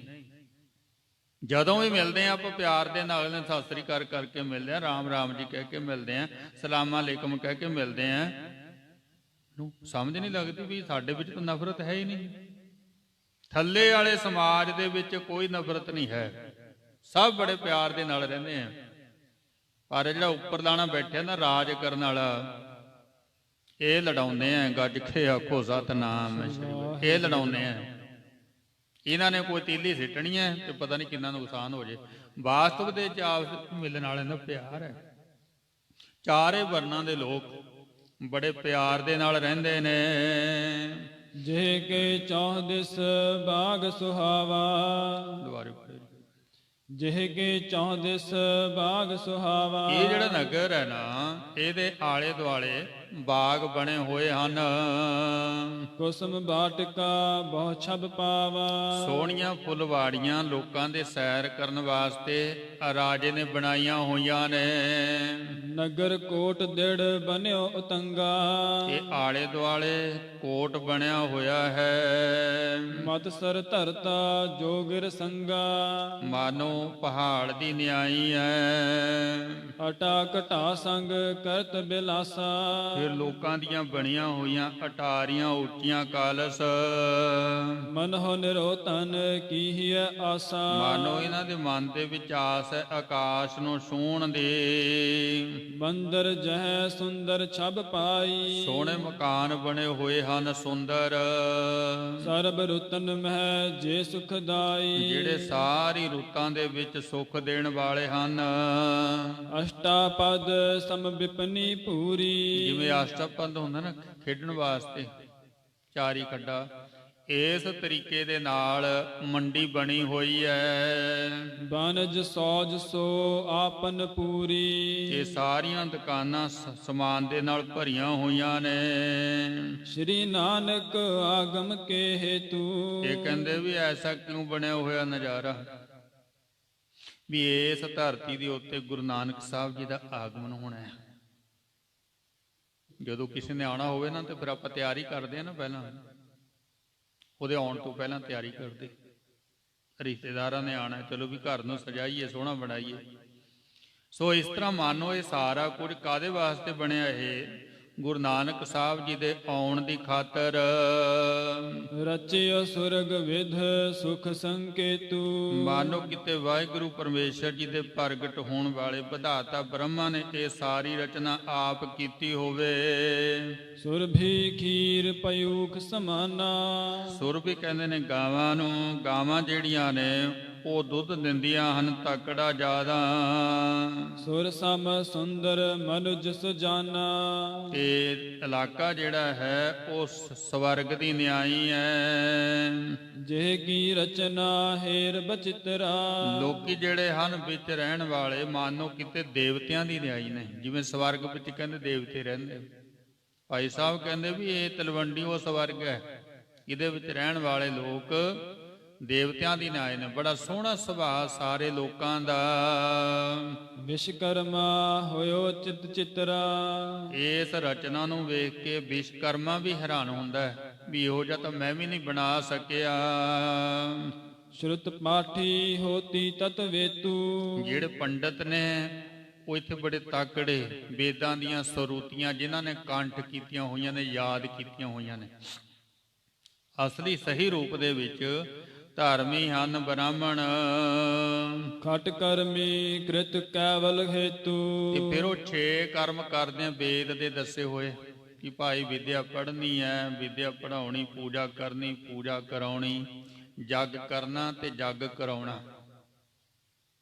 ਇਹਨੂੰ 6 ਕਰਮ ਕਹਿੰਦੇ ਨੇ। ਇੱਕ ਨਿਤ ਕਰਮ ਨੇ, ਇੱਕ ਨਿਮਿਤ ਕਰਮ ਨੇ। ਹੁਣ ਉਹਦੇ ਵਿੱਚ ਕੀ ਲਿਖਿਆ ਵੀ ਪੂਜਾ ਕਰਨੀ ਵੀ ਹੈ ਤੇ ਪੂਜਾ ਕਰਾਉਣੀ ਵੀ ਹੈ। ਵੀ ਪਹਿਲਾਂ ਆਪ ਕਰਨੀ ਫਿਰ ਕਰਾਉਣੀ। ਦਾਨ ਦੇਣਾ ਵੀ ਹੈ ਤੇ ਦਾਨ ਕਰਾਉਣਾ ਵੀ ਹੈ। ਵਿਦਿਆ ਪੜ੍ਹਨੀ ਵੀ ਹੈ, ਵਿਦਿਆ ਪੜ੍ਹਾਉਣੀ ਵੀ ਹੈ। ਇਹ ਇੱਕ ਅੰਗ ਨਹੀਂ ਰੱਖਿਆ ਹੋਇਆ ਵੀ ਤੁਸੀਂ ਸਿਰਫ ਪਾਠ ਕਰਾਉਣਾ ਹੀ ਆ, ਆਪ ਨਹੀਂ ਕਰਨਾ, ਇਹ ਨਹੀਂ ਰੱਖਿਆ। ਵੇਦ ਕਹਿੰਦਾ ਹੈ ਵੀ ਜਿਹੜਾ ਕੰਮ ਤੁਸੀਂ ਦੂਸਰੇ ਨੂੰ ਕਰਾਉਣਾ ਉਹ ਤੁਸੀਂ ਪਹਿਲਾਂ ਆਪ ਕਰਦੇ ਹੋਣੇ ਚਾਹੀਦੇ ਆ, ਫੇਰ ਤਾਂ ਤੁਹਾਡਾ ਕੀਤਾ ਹੋਇਆ ਸਫਲ ਹੈ। ਪਰ ਹੁਣ ਜੇ ਤੁਸੀਂ ਸਿਰਫ ਕਰਾਉਣੇ ਹੋ ਜਾਂ ਮਾਇਆ ਦੀ ਖਾਤਰ ਤੇ ਆਪ ਕਰਦੇ ਨਹੀਂ, ਫਿਰ ਤੁਸੀਂ ਦੋਸ਼ੀ ਹੋ। ਸਿਧਾਂਤ ਪਹਿਲਾਂ ਵੀ ਇਹੀ ਚੱਲਦਾ ਰਿਹਾ ਤੇ ਗੁਰੂ ਪਾਤਸ਼ਾਹ ਵੀ ਇਹੀ ਗੱਲ ਕਹਿੰਦੇ ਨੇ ਵੀ ਆਪ ਜਪੋ ਅਵਰਹਿ ਨਾਮ ਜਪਾਵੋ। ਕਹਿੰਦੇ ਵੀ ਤੁਸੀਂ ਆਪ ਵੀ ਨਾਮ ਜਪੋ ਤੇ ਦੂਸਰੇ ਨੂੰ ਵੀ ਨਾਮ ਹੀ ਜਪਾਓ। ਦੂਸਰੇ ਨੂੰ ਵੀ ਮਾਗ ਮੱਜਨ ਸੰਗ ਸਾਧੂਆਂ ਧੂੜੀ ਕਰ ਇਸ਼ਨਾਨ, ਹਰ ਕਾ ਨਾਮ ਧਿਆਏ ਸੁਣ ਸਭਨਾ ਨੂੰ ਕਰ ਦਾਨ। ਹਰ ਕਾ ਨਾਮ ਧਿਆਏ ਸੁਣ ਸਭਨਾ ਨੂੰ ਕਰ ਦਾਨ। ਕਹਿੰਦੇ ਦਾਨ ਵੀ ਇਹੀ ਕਰਨਾ। ਕਿਹੜਾ? ਪਰਮਾਤਮਾ ਦਾ ਨਾਮ ਸੁਣਨਾ ਤੇ ਸੁਣਾਉਣਾ, ਇਹੀ ਦਾਨ ਕਰਨਾ। ਦੂਸਰੇ ਨੂੰ ਵੀ ਇਹੀ ਕਹਿਣਾ। ਸੋ ਜਿਹੜੇ ਪੰਡਤ ਨੇ ਉਹ ਕੋਈ ਮਾਇਆ ਦੇ ਖਾਤਰ ਹੀ ਪੂਜਾ ਨਹੀਂ ਕਰਦੇ, ਉਹ ਆਪਣੀ ਮੁਕਤੀ ਵਾਸਤੇ ਵੀ ਪੂਜਾ ਕਰਦੇ ਨੇ। ਹੁਣ ਆਪਣੇ ਵਾਸਤੇ ਤਾਂ ਕਰਨਾ ਕੁਝ ਨਹੀਂ ਹੈ ਤੇ ਦੂਸਰੇ ਵਾਸਤੇ ਕਰਨਾ। ਜਿਹੜਾ ਆਪਣੇ ਵਾਸਤੇ ਨਹੀਂ ਕਰਦਾ ਉਹ ਦੂਸਰੇ ਪਾਸੇ ਕਰੇ ਤਾਂ ਕੋਈ ਲਾਭ ਨਹੀਂ। ਇਸ ਲਈ ਭਾਈ ਜਿਹੜਾ ਦੂਸਰੇ ਲਈ ਕਰਦਾ ਉਹਦਾ ਆਪਣਾ ਵੀ ਉਹਦੇ ਵਿੱਚ ਪਰਪੱਕ ਹੋਣਾ ਜ਼ਰੂਰੀ ਹੈ। ਜ਼ਰੂਰੀ ਹੈ ਉਹਦੇ ਵਾਸਤੇ, ਸਾਰਿਆਂ ਵਾਸਤੇ ਜ਼ਰੂਰੀ ਹੈ, ਕੋਈ ਕਿਸੇ ਇੱਕ ਵਾਸਤੇ ਜ਼ਰੂਰੀ ਨਹੀਂ ਹੈ। ਜਿਹੜਾ ਉਪਦੇਸ਼ ਆ ਉਹ ਸਾਰਿਆਂ ਲਈ ਸਾਂਝਾ ਹੋਇਆ ਕਰਦਾ। ਖਟ ਕਰਮੀ ਪੰਡਤ ਹਨ ਜਿਹੜੇ ਆਪਣੇ ਭਲੇ ਦੀ ਖਾਤਰ ਪਾਠ ਕਰਦੇ ਨੇ, ਪੂਜਾ ਕਰਦੇ ਹਨ। ਅਸ ਦਿਜਵਰ ਜਹ ਬਸੇ ਸੁਖਾਰੇ। ਇਸ ਤਰ੍ਹਾਂ ਦੇ ਲੋਕੀ ਬੜੇ ਸੁਖਾਲੇ ਵਸਦੇ ਨੇ। ਆਮ ਪਬਲਿਕ ਵੀ ਵਧੀਆ ਤਰੀਕੇ ਨਾਲ, ਤੇ ਜਿਹੜੇ ਪੁਜਾਰੀ ਵਰਗ ਹੈ ਉਹ ਵੀ ਭਾਈ ਵਧੀਆ ਕਿਸਮ ਦੇ ਪੰਡਤ ਹਨ। ਛਤਰੀ ਧਰਮ ਯੁੱਧ ਹਿਤ ਧਾਰੇ। ਉਸ ਤੋਂ ਬਾਅਦ ਜਿਹੜੇ ਖਸ਼ਤਰੀ ਨੇ ਉਹਨਾਂ ਨੇ ਸ਼ਸਤਰ ਧਾਰਨ ਕੀਤੇ ਹੋਏ ਨੇ। ਕਾਹਦੇ ਵਾਸਤੇ? ਧਰਮ ਯੁੱਧ ਦੇ ਲਈ। ਬਾਨਕ ਧਨੀ ਕ੍ਰਿਤ ਬਨਜ ਬਨੀਤਾ। ਤੇ ਜਿਹੜੇ ਵੈਸ ਲੋਕ ਨੇ ਉਹ ਬੜੇ ਵੀਰ ਨੇ, ਕਿਉਂਕਿ ਇਮਾਨਦਾਰੀ ਦੇ ਨਾਲ ਉਹ ਆਪਣਾ ਵਣਜ ਕਰਦੇ ਹਨ। ਬਾਤ ਕੁਸਲ ਬੇਦਨ ਪਥ ਪ੍ਰੀਤਾ। ਤੇ ਉਹ ਵੇਦ ਦੇ ਮੁਤਾਬਕ ਚੱਲਦੇ ਨੇ, ਜਿਵੇਂ ਉਹਨਾਂ ਨੂੰ ਗਿਆਨ ਦ੍ਰਿੜ ਕਰਵਾਇਆ ਜਾਂਦਾ ਹੈ। ਸ਼ੂਦਰ ਸਬਨ ਕੀ ਸੇਵ ਕਰੇ। ਫਿਰ ਜਿਹੜੇ ਸ਼ੂਦਰ ਸ਼੍ਰੇਣੀ ਹੈ ਉਹ ਫਿਰ ਸਾਰਿਆਂ ਦੀ ਭਾਈ ਸੇਵਾ ਕਰਦੇ ਨੇ ਭਾਵਨਾ ਦੇ ਨਾਲ। ਨਿਪੁਨ ਕਾਰ ਨਿਜ ਨਿਜ ਮਹਤੇ। ਹਰ ਇੱਕ ਬੰਦਾ ਆਪਣੇ ਆਪਣੇ ਕਾਰਜ ਦੇ ਵਿੱਚ ਨਿਪੁੰਨ ਹੈ। ਭਾਵ ਹਰ ਇੱਕ ਬੰਦਾ ਆਪਣੇ ਕੰਮ ਨੂੰ ਪੂਰੀ ਇਮਾਨਦਾਰੀ ਦੇ ਨਾਲ ਕਰਨ ਦੇ ਵਿੱਚ ਲੱਗਿਆ ਹੋਇਆ। ਇਸ ਤਰ੍ਹਾਂ ਦੇ ਲੋਕੀ ਰਹਿੰਦੇ ਹਨ ਤਲਵੰਡੀ ਦੇ ਵਿੱਚ। ਨਰ ਅਰੋਗਤਾ ਯੁਤ ਕੁਸ਼ਲਾਤਾ। ਲੋਕਾਂ ਦੀ ਤੰਦਰੁਸਤੀ ਹੈ, ਲੋਕ ਸੁਖੀ ਹਨ। ਵੈਦਿਕ ਪਠੈ ਹੇਤ ਸਭ ਗਿਆਤਾ। ਜਿਹੜੇ ਵੈਦਿਕ ਨੇ ਉਹ ਸਾਰੇ ਆਪਣੀ ਸੋਝੀ ਵਾਸਤੇ ਪੜ੍ਹਦੇ ਨੇ, ਸੁਣਾਉਣ ਵਾਸਤੇ ਨਹੀਂ। ਉਹਨੂੰ ਆਪ ਸਮਝਣ ਵਾਸਤੇ ਉਹ ਵੇਦਾਂ ਦਾ ਪਾਠ ਕਰਦੇ ਨੇ। ਕਿਸੇ ਵੀ ਧਾਰਮਿਕ ਗ੍ਰੰਥ ਦਾ ਪਾਠ ਕਰੋ, ਹਰ ਇੱਕ ਧਰਮ ਦੇ ਆਪਣੇ ਆਪਣੇ ਗ੍ਰੰਥ ਨੇ, ਪਰ ਉਹਨਾਂ ਨੂੰ ਪੜ੍ਹਨਾ ਕਾਹਦੇ ਵਾਸਤੇ? ਸਮਝਣ ਦੀ ਖਾਤਰ, ਜੀਵਨ ਦੀ ਸੇਧ ਲੈਣ ਵਾਸਤੇ। ਕਿਉਂਕਿ ਦੁਨੀਆ ਦਾ ਐਸਾ ਕੋਈ ਗ੍ਰੰਥ ਨਹੀਂ ਹੈ ਵੀ ਜਿਹੜਾ ਮਨੁੱਖ ਨੂੰ ਕੁਰਾਹੇ ਪਾਵੇ। ਸਾਰੇ ਗ੍ਰੰਥ ਜਿਹੜੇ ਨੇ ਉਹ ਮਨੁੱਖ ਦੇ ਭਲੇ ਵਾਸਤੇ ਨੇ, ਮਨੁੱਖ ਨੂੰ ਸਹੀ ਜੀਵਨ ਜਾਚ ਦਿੰਦੇ ਨੇ। ਮਾੜਾ ਗ੍ਰੰਥ ਦੁਨੀਆ ਦੇ ਅੰਦਰ ਕੋਈ ਹੈ ਹੀ ਨਹੀਂ ਜਿਹੜਾ ਕੁਰਾਹੇ ਪਾਵੇ। ਮੰਨਣਾ ਨਾ ਮੰਨਣਾ ਉਹ ਸਾਡੀ ਮਰਜ਼ੀ। ਸੋ ਇਸ ਕਰਕੇ ਗ੍ਰੰਥ ਨੂੰ ਪੜ੍ਹਨਾ ਕਾਹਦੇ ਵਾਸਤੇ? ਜੀਵਨ ਜਾਚ ਲੈਣੀ, ਜੀਵਨ ਨੂੰ ਸੁਖੀ ਬਣਾਉਣ ਵਾਸਤੇ। ਇਹ ਨਹੀਂ ਹੈ ਵੀ ਪੜ੍ਹ ਪੜ੍ਹ ਕੇ ਅੱਗੇ ਹੋਈ ਜਾਣਾ, ਨਹੀਂ, ਸਮਝਣਾ ਉਸ ਨੂੰ ਵੀ ਕਹਿੰਦੀ ਕੀ ਹੈ ਬਾਣੀ। ਇਸ ਤਰ੍ਹਾਂ ਵੇਦ ਪੜ੍ਹਦੇ ਨੇ ਆਪਣੇ ਜੀਵਨ ਨੂੰ ਸਮਝਣ ਦੀ ਖਾਤਰ, ਸੁਖਦਾਈ ਬਣਾਉਣ ਦੇ ਲਈ। ਬੇਦੀ ਬੰਸ ਬਸਹਿ ਧਨ ਧਾਰੀ। ਹੁਣ ਇਹੀ ਜਿਹੜੀ ਰਾਏ ਭੋਜ ਦੀ ਤਲਵੰਡੀ ਹੈ ਨਾ, ਇਹਦੇ ਵਿੱਚ ਬੇਦੀ ਰਹਿੰਦੇ ਨੇ। ਇਹ ਕੌਣ ਨੇ? ਬੇਦੀਆਂ ਦੀ ਬੰਸ ਰਹਿੰਦੀ। ਬੇਦੀ ਜਿਹੜੇ ਖੱਤਰੀਆਂ ਨਾਲ ਸੰਬੰਧ ਰੱਖਦੇ ਨੇ, ਸ਼ਸਤਰ ਧਾਰੀ ਹਨ। ਯੁੱਧ ਵੇਦ ਕਾ ਜਿਨਹਿ ਸੁਧਾਰੀ। ਤੇ ਉਹਨਾਂ ਨੇ ਮਾਨੋ ਜਿਹੜੀ ਯੁੱਧ ਹੈ ਉਹਨੂੰ ਥਾਂ ਬਣਾਇਆ। ਜਿਵੇਂ ਇੱਕ ਹਵਨ ਕੁੰਡ ਬਣਾਇਆ ਜਾਂਦਾ ਨਾ, ਤੇ ਇਹਨਾਂ ਬੇਦੀਆਂ ਨੇ ਹਵਨ ਕੁੰਡ ਬਣਾਇਆ ਹੋਇਆ ਹੈ। ਤੁੰਡ ਕਾਲ ਕਾ ਪਾਵਕ ਕੁੰਡਾ। ਤੁੰਡ ਪਾਵਕਾ ਦੁਸ਼ਮਣਾਂ ਦੇ ਸਿਰ ਲਾਉਣੇ, ਇਹ ਬਣਾਇਆ ਉਹਨਾਂ ਨੇ ਹਵਨ ਕੁੰਡ।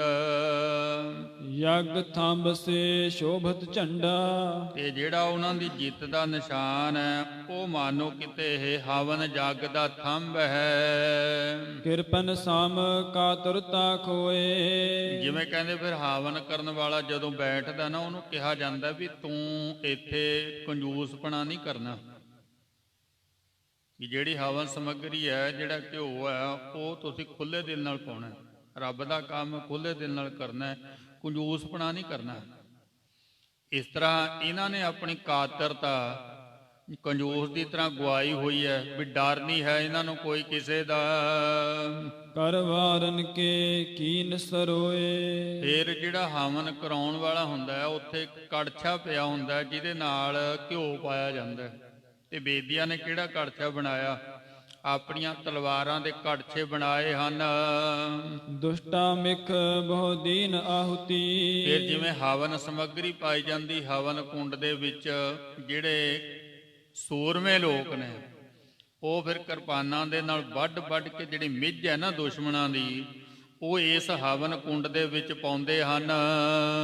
ਜੈ ਸਰਪੀ ਸ਼੍ਰੋਣਤ ਸੰਯੁਤੀ। ਤੇ ਉੱਥੇ ਫਿਰ ਘਿਓ ਦੀ ਥਾਂ ਤੇ ਪਾਇਆ ਜਾਂਦਾ ਖੂਨ ਦੁਸ਼ਮਣਾਂ ਦਾ। ਅਸ ਬੇਦੀ ਵਾਸੀ ਤਲਵੰਡੀ। ਇਸ ਤਰ੍ਹਾਂ ਦੇ ਬੇਦੀ ਜਿਹੜੇ ਹਨ ਉਹ ਤਲਵੰਡੀ ਦੇ ਵਿੱਚ ਰਹਿੰਦੇ ਹਨ। ਜਿਨ ਕੀ ਬਹੁ ਕੀਰਤ ਜਗ ਮੰਡੀ। ਹੁਣ ਜਿਹੜਾ ਸੂਰਮਾ ਹੁੰਦਾ ਭਾਈ ਉਹਦਾ ਨਾਮ ਤਾਂ ਹੋਣਾ ਸੁਭਾਵਿਕ ਹੈ ਨਾ। ਗੁਰੂ ਨਾਨਕ ਸਾਹਿਬ ਜੀ ਜਿਹੜੇ ਵੱਡੇ ਹੋਏ ਨੇ ਨਾ, ਖੱਤਰੀ ਵੱਡੇ ਸੂਰਮੇ ਹੋਏ ਨੇ, ਤੇ ਸੂਰਮੇ ਜਾਣੇ ਜਾਂਦੇ ਹਨ। ਇਸ ਕਰਕੇ ਬੇਦੀਆਂ ਨੂੰ ਭਾਈ ਸੰਸਾਰ ਜਾਣਦਾ ਹੈ। ਚਿਰੰਕਾਲ ਤਹਿ ਰਹਿਤ ਬਿਤਾਈ। ਵਾਵਾ ਸਮਾਂ ਇੱਥੇ ਰਹਿੰਦਿਆਂ ਹੋਇਆਂ ਬੇਦੀਆਂ ਨੂੰ ਬਤੀਤ ਹੋ ਗਿਆ। ਭਾ ਸ਼ਿਵ ਰਾਮ ਤਾਸ ਕੁਲ ਮਾਹੀ। ਤੇ ਉਹਨਾਂ ਬੇਦੀਆਂ ਦੀ ਕੁਲ ਦੇ ਵਿੱਚ ਇੱਕ ਭਾਈ ਸ਼ਿਵ ਰਾਮ ਜੀ ਹੋਏ ਹਨ। ਬ੍ਰਿਤ ਸ਼ਾਂਤ ਕੀ ਜਿਨ ਮਨ ਕੀਨੀ। ਪਰ ਹੁਣ ਉਹਨਾਂ ਨੇ ਕੀ ਕੀਤਾ ਵੀ ਆਪਣੀ ਬਿਰਤੀ ਨੂੰ ਬਦਲਿਆ। ਹੁਣ ਲੜਨਾ ਭਿੜਨਾ ਛੱਡਤਾ, ਯੁੱਧ ਕਰਨੇ ਛੱਡਤੇ। ਸ਼ਾਂਤ ਕੀ ਬਿਰਤੀ ਧਾਰਨ ਕਰ ਲਈ ਵੀ ਬਹੁਤ ਲੜ ਲਏ ਵੀ ਹੁਣ ਨਹੀਂ ਲੜਨਾ ਹੈ, ਛੱਡ ਦਿਓ ਹੁਣ ਇਹਨਾਂ ਜੰਗਾਂ ਯੁੱਧਾਂ ਨੂੰ, ਕੋਈ ਜੰਗ ਅਖਾੜਾ ਨਹੀਂ ਕਰਨਾ। ਸੋ ਜਿਵੇਂ ਕੋਈ ਬ੍ਰਹਮਚਾਰੀ ਹੋ ਜਾਂਦਾ ਨਾ ਵੀ ਮੈਂ ਹੁਣ ਨਹੀਂ ਲੜਨਾ, ਇਸ ਤਰ੍ਹਾਂ ਸ਼ਿਵ ਰਾਮ ਜੀ ਨੇ ਕਹਿਤਾ ਵੀ ਹੁਣ ਮੈਂ ਨਹੀਂ ਬਈ, ਮੈਂ ਤਾਂ ਛੱਡ ਤੇ ਸ਼ਾਸਤਰ ਮੈਂ ਨਹੀਂ ਚਲਾਉਣੇ। ਸ਼ਾਂਤ ਕੀ ਬਿਰਤੀ ਧਾਰਨ ਕਰ ਲਈ। ਜੀਵਾ ਰਾਜਤਮ ਕੀ ਤਜ ਦੀਨੀ। ਉਹਨਾਂ ਨੇ ਹੁਣ ਰਾਜਤਮ ਜਿਹੜੀ ਬਿਰਤੀ ਸੀ ਨਾ ਉਹ ਛੱਡ ਦਿੱਤੀ, ਤਮੋ ਰੋਜੋ ਛੱਡ ਦਿੱਤੇ। ਹੋਏ ਅਹਿੰਸ ਆਯੁਧ ਕਰ ਛੋਰੇ। ਬਈ ਹੁਣ ਅਸੀਂ ਕੋਈ ਹਿੰਸਾ ਨਹੀਂ ਕਰਨੀ, ਅਹਿੰਸਕ ਬਣ ਗਏ, ਸ਼ਾਸਤਰ ਵੀ ਛੱਡ ਦਿੱਤੇ। ਸ਼੍ਰੀਪਤ ਕੇ ਪਦ ਪਦਮ ਨਿਹੋਰੇ। ਹੁਣ ਆਪਣਾ ਜਿਹੜਾ ਰੁਖ ਹੈ ਉਹ ਭਗਤੀ ਵੱਲ ਨੂੰ ਕਰ ਲਿਆ, ਮਾਲਕ ਵੱਲ ਹੋ ਤੁਰੇ, ਪ੍ਰਮਾਤਮਾ ਵੱਲ। ਤਹਿ ਬਨਾਰਸੀ ਨਾਮ ਸੁਤੀਆ। ਇਹ ਜਿਹੜੇ ਬੇਦੀ ਨੇ ਸ਼ਿਵ ਰਾਮ ਜੀ ਖੱਤਰੀ ਰਾਏ ਭੋਜ ਦੀ ਤਲਵੰਡੀ, ਉਹਨਾਂ ਦੀ ਘਰ ਵਾਲੀ ਹੈ ਜਿਹਦਾ ਨਾਮ ਹੈ ਬਨਾਰਸੀ। ਪਤ ਬ੍ਰਤ ਧਰਮ ਜਾਸ ਦ੍ਰਿੜ ਕੀਆ। ਜਿਨ੍ਹਾਂ ਨੇ ਆਪਣੇ ਪਤੀ ਵਰਤਾ ਧਰਮ ਨੂੰ ਪੱਕਾ ਕੀਤਾ ਹੋਇਆ ਹੈ। ਤਿਨ ਤੇ ਸੁਤ ਜੁਗ ਭਏ ਸੁਚਾਲੂ। ਇਹ ਬਾਬਾ ਸ਼ਿਵ ਰਾਮ ਜੀ ਤੇ ਉਹਦੀ ਘਰ ਵਾਲੀ ਜਿਹੜੀ ਹੈ ਬਨਾਰਸੀ, ਇਹਨਾਂ ਦੇ ਘਰੇ ਦੋ ਪੁੱਤਰਾਂ ਦਾ ਜਨਮ ਹੋਇਆ। ਵੱਡ ਕਾਲੂ ਛੋਟੇ ਸ਼ੁਭ ਲਾਲੂ। ਤੇ ਉਹਨਾਂ ਦੇ ਛੋਟੇ ਨਾਮ ਲਿਖੇ ਨੇ, ਵੱਡੇ ਦਾ ਨਾਮ ਕਾਲੂ ਤੇ ਛੋਟੇ ਦਾ ਨਾਮ ਲਾਲੂ। ਬਾਬਾ ਸ਼ਿਵ ਰਾਮ ਜੀ ਘਰਵਾਲੀ ਦਾ ਨਾਮ ਬਨਾਰਸੀ, ਉਹਨਾਂ ਦੇ ਪੁੱਤਰ ਨੇ ਦੋ, ਕਾਲੂ ਤੇ ਲਾਲੂ। ਬਾਬਾ ਸ਼ਿਵ ਰਾਮ ਗੁਰੂ ਨਾਨਕ ਸਾਹਿਬ ਜੀ ਦੇ ਦਾਦਾ ਜੀ ਦਾ ਨਾਮ ਹੈ, ਬਨਾਰਸੀ ਦਾਦੀ ਦਾ ਨਾਮ ਹੈ, ਤੇ ਪਿਤਾ ਦਾ ਨਾਮ ਕਾਲੂ ਹੈ। ਸੋ ਇਸ ਤਰ੍ਹਾਂ ਸ਼ਿਵ ਰਾਮ ਦੇ ਦੋ ਪੁੱਤਰ ਨੇ, ਕਾਲੂ ਤੇ ਲਾਲੂ। ਵੱਡ ਭਾਗੀ ਜੋ ਹੈ ਸ਼ੁਭ ਕਰਮੀ। ਵੱਡੇ ਕਰਮਾਂ ਵਾਲੇ ਨੇ ਜਿਹੜੇ ਆਪਣੇ ਮਾਤਾ ਪਿਤਾ ਦੇ ਲਈ ਸੁੱਖ ਦਾ ਸਾਧਨ ਬਣਦੇ ਨੇ। ਕਿਉਂਕਿ ਮਾਤਾ ਜਿਹੜੀ ਹੈ ਨਾ ਉਹ ਜਨਮ ਇਸੇ ਕਰਕੇ ਆਪਣੇ ਪੁੱਤਰ ਨੂੰ ਆਸ ਰੱਖ ਕੇ ਦਿੰਦੀ ਹੈ। ਜਿਉਂ ਜਨਨੀ ਗਰਭ ਪਾਲਤੀ ਸੁੱਤ ਕੀ ਕਰ ਆਸਾ, ਵੱਡਾ ਹੋਏ ਧਨ ਖਾਟ ਦੇ ਕਰ ਭੋਗ ਵਿਲਾਸਾ। ਮਾਤਾ ਨੂੰ ਨਹੀਂ ਪਤਾ ਹੁੰਦਾ ਮੇਰੇ ਉਧਰ ਚ ਕੀ ਹੈ, ਪਰ ਉਹ ਆਸ ਰੱਖਦੀ ਵੀ ਪੁੱਤਰ ਹੋਵੇ, ਪਹਿਲਾਂ ਹੀ ਆਸ ਰੱਖਦੀ। ਹੁਣ ਇਹ ਨਹੀਂ ਸਮਝਣਾ ਵੀ ਇੱਥੇ ਕੋਈ ਲੜਕੀ ਦਾ ਫਰਕ ਸਮਝ ਨਹੀਂ। ਲੜਕੀ ਮਾਂ ਆਪ ਹੀ ਹੈ, ਉਹਨੂੰ ਪਤਾ ਵੀ ਮੈਂ ਤੇ ਹੁਣ ਆਪਣੇ ਮਾਤਾ ਪਿਤਾ ਨੂੰ ਛੱਡ ਕੇ ਸਹੁਰੇ ਘਰ ਆ ਗਈ ਹਾਂ, ਮੈਂ ਲੜਕੀ ਤਾਂ ਨਹੀਂ ਮਾਤਾ ਪਿਤਾ ਕੋਲ ਰਹਿ ਸਕਦੀ ਪੇਕੇ ਘਰ ਚ, ਤੇ ਮਾਂ ਪਿਓ ਦੇ ਕੋਲ ਪੁੱਤਰ ਨੇ ਰਹਿਣਾ ਹੁੰਦਾ ਹੈ। ਇਸ ਕਰਕੇ ਮਾਂ ਇਹ ਆਸ ਰੱਖਦੀ ਹੈ ਵੀ ਪੁੱਤਰ ਹੋਊਗਾ ਤੇ ਫਿਰ ਉਹ ਸਾਡੇ ਵਡੇਪੇ ਦੀ ਡੰਗੋਰੀ ਬਣੂਗਾ, ਕਮਾਊਗਾ, ਸਾਡਾ ਵੀ ਖਿਆਲ ਰੱਖੂਗਾ, ਆਪਣਾ ਵੀ ਸੁੱਖ ਮਾਣੂਗਾ। ਇਸ ਤਰ੍ਹਾਂ ਇਹ ਆਸ ਰੱਖ ਕੇ ਮਾਂ ਜਨਮ ਦਿੰਦੀ ਹੈ ਪੁੱਤਰ ਨੂੰ। ਹੁਣ ਪੁੱਤਰ ਸੁੱਖ ਦਵੇ ਜਾਂ ਨਾ ਦਵੇ ਉਹ ਤਾਂ ਉਹਦੀ ਮਰਜ਼ੀ ਹੈ, ਪਰ ਉਹਨੇ ਜਨਮ ਜਿਹੜਾ ਉਹ ਆਸ ਰੱਖ ਕੇ ਦਿੱਤਾ ਹੈ। ਸਮਝੋ ਇਸ ਗੱਲ ਨੂੰ ਗੁਰਬਾਣੀ ਦੇ ਵਿੱਚੋਂ ਵੀ ਮੇਰੀ ਮਾਂ ਨੇ ਮੈਨੂੰ ਜਿਹੜਾ ਜਨਮ ਹੈ ਨਾ ਉਹ ਕਿਉਂ ਦਿੱਤਾ ਸੀ। ਪਾਤਸ਼ਾਹ ਜੀ ਨੇ ਦੱਸਤਾ, ਜਿਉਂ ਜਨਨੀ ਗਰਭ ਪਾਲਤੀ। ਜਨਨੀ ਜਨਮ ਦੇਣ ਵਾਲੀ ਮਾਤਾ ਕਾਦੀ ਸੁੱਤ ਕੀ ਕਰੇ ਆਸਾ, ਸੁੱਤ ਪੁੱਤਰ ਦੀ ਆਸ ਕਰਕੇ, ਧੀ ਦੀ ਆਸ ਕਰਕੇ ਨਹੀਂ ਉਹ ਜਨਮ ਦਿੰਦੀ, ਪੁੱਤਰ ਦੀ ਆਸ ਕਰਕੇ ਵੀ ਤੈਨੂੰ ਤੇਰੇ ਜਨਮ ਤੋਂ ਪਹਿਲਾਂ ਹੀ ਉਹਨੇ ਤੇਰੀ ਆਸ ਰੱਖ ਕੇ ਤੈਨੂੰ ਜਨਮ ਦਿੱਤਾ ਵੀ ਵੱਡਾ ਹੋਏ ਧਨ ਖਾਟ ਦੇ, ਵੱਡਾ ਹੋਊਗਾ ਧਨ ਖੱਟੂਗਾ, ਕਰ ਭੋਗ ਵਿਲਾਸਾ, ਆਪਣਾ ਵੀ ਸੁਖ ਆਨੰਦ ਮਾਣੂਗਾ ਤੇ ਸਾਨੂੰ ਵੀ ਸੁਖ ਦੇਊਗਾ। ਹੁਣ ਇਸ ਗੱਲ ਦਾ ਖਿਆਲ ਰੱਖਿਓ ਵੀ ਪੁੱਤਰ ਨੂੰ ਮਾਂ ਨੇ ਜਨਮ ਕਾਹਦੇ ਵਾਸਤੇ ਦਿੱਤਾ ਸੀ? ਕਿ ਆਪਾਂ ਉਹਦੇ ਉੱਤੇ ਖਰੇ ਉਤਰਦੇ ਹਾਂ? ਨਹੀਂ, ਜੋ ਮਰਜ਼ੀ ਕਰ ਲਓ, ਧਰਮ ਦੇ ਵਿੱਚ ਪੁੱਠੇ ਲਟਕ ਜਾਓ, ਸਾਰੀ ਉਮਰ ਲਟਕੀ ਜਾਓ, ਜਿੰਨੇ ਤੀਰਥ ਆ ਉਹਨਾਂ ਦੀ ਯਾਤਰਾ ਕਰ ਲਓ, ਸਾਰੇ ਪਾਠ ਸੁਣ ਲਓ ਸਾਰੇ ਗ੍ਰੰਥਾਂ ਦੇ, ਜੋ ਤੁਹਾਡਾ ਕੁਝ ਕਰ ਲਓ, ਪਰ ਜੇ ਆਪਾਂ ਮਾਂ ਨੂੰ ਸੁੱਖ ਨਹੀਂ ਨਾ ਦੇ ਸਕੇ, ਇਹ ਸਾਰਾ ਕੁਝ ਨਿਫਲ ਹੈ। ਗੱਜ ਕੇ ਆਖੋ ਸਤਨਾਮ ਸ੍ਰੀ ਵਾਹਿਗੁਰੂ। ਨਿਫਲ ਹੈ। ਆਪਣੇ ਮਾਤਾ ਪਿਤਾ ਦੇ ਸੁੱਖ ਦਾ ਖਿਆਲ ਰੱਖਣਾ। ਕਿ ਜਦੋਂ ਮੈਂ ਕਿਤੇ ਗੱਲ ਕਹਿ ਦਿੰਦਾ ਫਿਰ ਆ ਕੇ ਮਿਲਦੇ ਨੇ, ਬਾਬਾ ਜੀ ਹੁਣ ਤੁਹਾਨੂੰ ਕੀ ਦਸੀਏ, ਬੇਬੇ ਦਾ ਸੁਭਾਅ ਇਸ ਤਰ੍ਹਾਂ ਦਾ, ਬਾਪੂ ਇਸ ਤਰ੍ਹਾਂ ਦਾ, ਉਹ ਹੈ ਹੀ ਨਹੀਂ ਸੇਵਾ ਦੇ ਯੋਗ। ਗੁਰਮੁਖੋ ਸੇਵਾ ਯੋਗ ਦੇਖ ਕੇ ਨਹੀਂ ਕੀਤੀ ਜਾਂਦੀ ਹੈ। ਹਾਂ, ਜੇ ਹੁਣ ਪ੍ਰਮਾਤਮਾ ਸਾਨੂੰ ਵੇਖੇ ਵੀ ਇਹ ਰੋਟੀ ਦੇ ਯੋਗ ਹਨ, ਸਾਨੂੰ ਤਾਂ ਰੋਟੀ ਦੇਣੀ ਬੰਦ ਕਰਤੇ ਰੱਬ, ਆਪਾਂ ਇਹ ਜਿਹੇ ਕਿਰਤ ਘਣ ਹੈ। ਇਹ ਮਾਂ ਪਿਓ ਦੀ ਜਿਹੜੇ ਸੇਵਾ ਨਾ, ਇਹ ਕੋਈ ਆਸਾਨ ਨਹੀਂ ਹੈ, ਇਹ ਸਾਡਾ ਫਰਜ਼ ਹੈ। ਕਿਉਂਕਿ ਜਦੋਂ ਉਹਨਾਂ ਨੇ ਸਾਨੂੰ ਜਨਮ ਦਿੱਤਾ ਤੇ ਸਾਨੂੰ ਉਹਨਾਂ ਦੇ ਸਹਾਰੇ ਦੀ ਲੋੜ ਸੀ, ਉਹਨਾਂ ਨੇ ਪਾਲਿਆ ਨਾ, ਤੇ ਅੱਜ ਉਹ ਬਜ਼ੁਰਗ ਹੋ ਗਏ ਤੇ ਸਾਡੇ ਸਹਾਰੇ ਦੀ ਲੋੜ ਆ ਉਹਨਾਂ ਨੂੰ। ਇਹ ਸਾਡਾ ਫਰਜ਼ ਹੈ, ਆਸਾਨ ਨਹੀਂ ਹੈ। ਸਾਨੂੰ ਵੀ ਤਾਂ ਪਾਲਿਆ ਨਾ ਉਹਨਾਂ ਨੇ, ਤੇ ਅੱਜ ਉਹਨਾਂ ਨੂੰ ਲੋੜ ਹੈ ਸਹਾਰੇ ਦੀ। ਹੁਣ ਤੁਸੀਂ ਆਪਣਾ ਜਿਹੜਾ ਫਰਜ਼ ਹੈ ਉਹ ਭਗਾਓ, ਵੀ ਉਹਨਾਂ ਦਾ ਸਾਡੇ ਸਿਰ ਤੇ ਕਰਜ਼ਾ ਆਪਾਂ ਨੂੰ ਲਾਣਾ ਹੈ। ਇਹਨਾਂ ਨੇ ਸਾਨੂੰ ਸਹਾਰਾ ਦਿੱਤਾ ਸੀ ਤੇ ਅੱਜ ਅਸੀਂ ਦੇਣਾ। ਚਲੋ ਨਾ ਦਿਓ, ਬੇਬੇ ਬੋਲਦੀ ਹੈ, ਬਾਪੂ ਬੋਲਦਾ, ਨਾ ਦਿਓ, ਪਰ ਚੇਤੇ ਰੱਖਿਓ ਵੀ ਜਿਹਾ ਬੀਜੈ ਸੋ ਲੂਣਾ, ਕਰਮਾ ਸੰਦੜਾ ਖੇਤ। ਆ ਜਿਹੜਾ ਕੁਝ ਮਾਂ ਪਿਓ ਦੇ ਨਾਲ ਆਪਾਂ ਕਰ ਰਹੇ ਆ ਨਾ, ਆ ਜਿਹੜੇ ਆਪਣੇ ਜੰਮੇ ਇਹਨਾਂ ਨੇ ਵੀ ਸਾਡੇ ਨਾਲ ਇਹੀ ਕੁਝ ਕਰਨਾ ਹੈ। ਗੱਜ ਕੇ ਆਖੋ ਸਤਨਾਮ। ਵੱਢਣ ਨੂੰ ਤਿਆਰ ਹੋ ਜਾਓ, ਇਹ ਨਾ ਸਮਝ ਲਿਓ ਬਈ ਇਹ ਆਪਣੇ ਵਾਲੇ ਸੁੱਖ ਦੇਣਗੇ, ਨਾ ਨਾ, ਵੱਢਣਾ ਪੈਣਾ।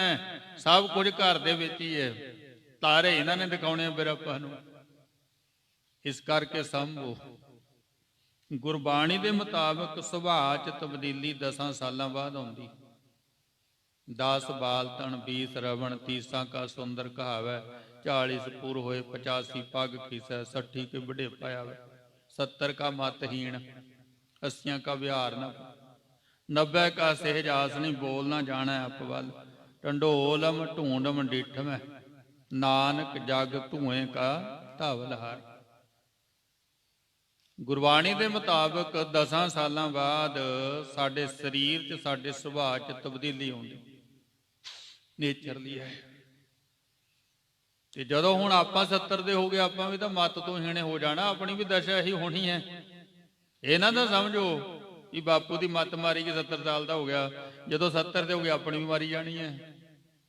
ਇਹ ਤਾਂ ਸਿਸਟਮ ਹੈ, ਉਹਦੇ ਵਿੱਚ ਹੀ ਆਪਾਂ ਬਾਹਰ ਨਹੀਂ ਜਾ ਸਕਦੇ। ਇਸ ਕਰਕੇ ਗੁਰਮੁਖੋ ਸਮਾਂ ਸੰਭਾਲ ਦਿਓ। ਚੰਗੇ ਦੋਵੇਂ ਪੁੱਤਰ, ਆਪਣੇ ਮਾਂ ਪਿਓ ਦੇ ਸੁੱਖ ਦਾ ਖਿਆਲ ਰੱਖਣ ਵਾਲੇ, ਕਾਲੂ ਤੇ ਲਾਲੂ। ਮਾਤਾ ਪਿਤਾ ਨੂੰ ਖੁਸ਼ੀ ਹੁੰਦੀ ਜਦੋਂ ਉਹਨਾਂ ਦੇ ਪੁੱਤਰ ਧੀਆਂ ਕਹਿਣਾ ਮੰਨਦੇ ਨੇ, ਕਹਿਣੇ ਚ ਹੁੰਦੇ ਨੇ।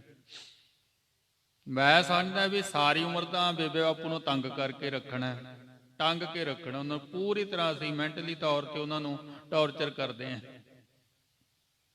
ਜਦੋਂ ਮਰ ਗਿਆ ਫਿਰ ਕਹਿੰਦੇ ਸ਼ਾਂਤੀ ਵਾਸਤੇ ਪਾਠ ਕਰਾਓ। ਉਹ ਭਲਿਓ ਉਹਨਾਂ ਦੀ ਆਤਮਾ ਨੂੰ ਜਿਉਂਦੇ ਜੀ ਸ਼ਾਂਤੀ ਦਿਓ। ਤੁਸੀਂ ਪਾਠ ਕਰਾਓ ਨਾ ਕਰਾਓ, ਪਾਠ ਦਾ ਸੰਬੰਧ ਤਾਂ ਲੋਕਾਂ ਨਾਲ ਹੈ।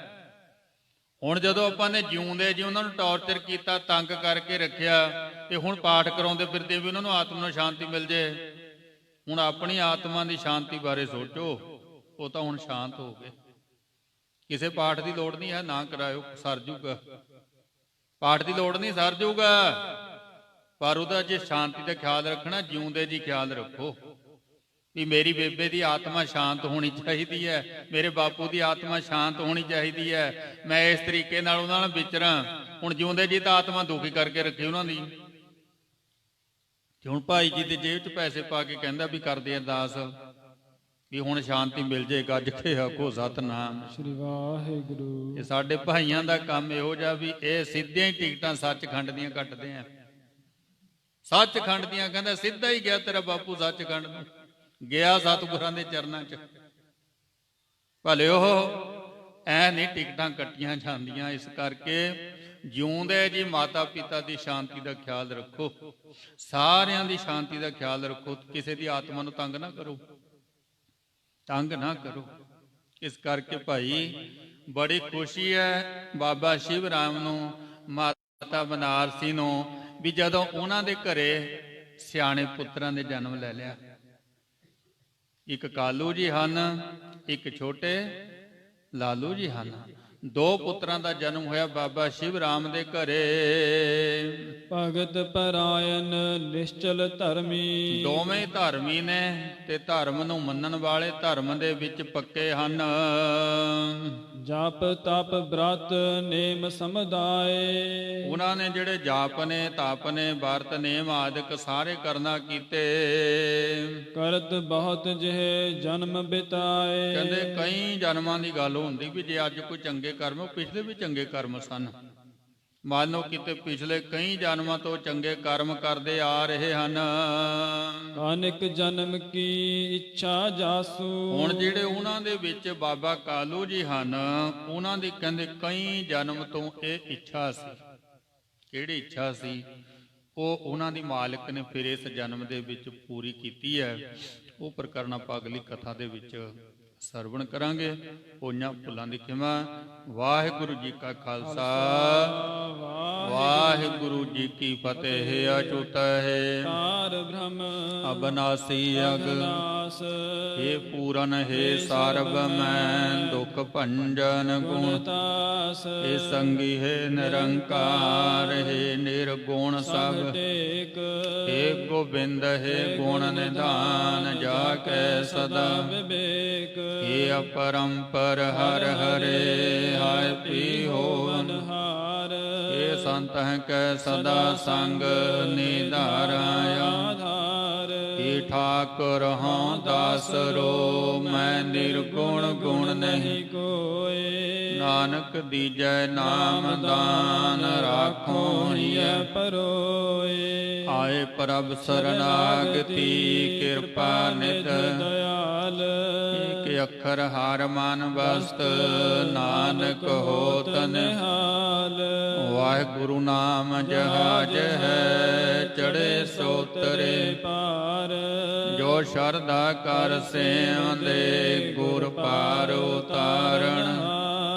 वाहिगुरु नाम जहाज है चढ़े सोतरे पार, जो शरधा कर सेवंदे गुर पार उतारण। वाहिगुरु जी का खालसा, वाहिगुरु जी की फतेह।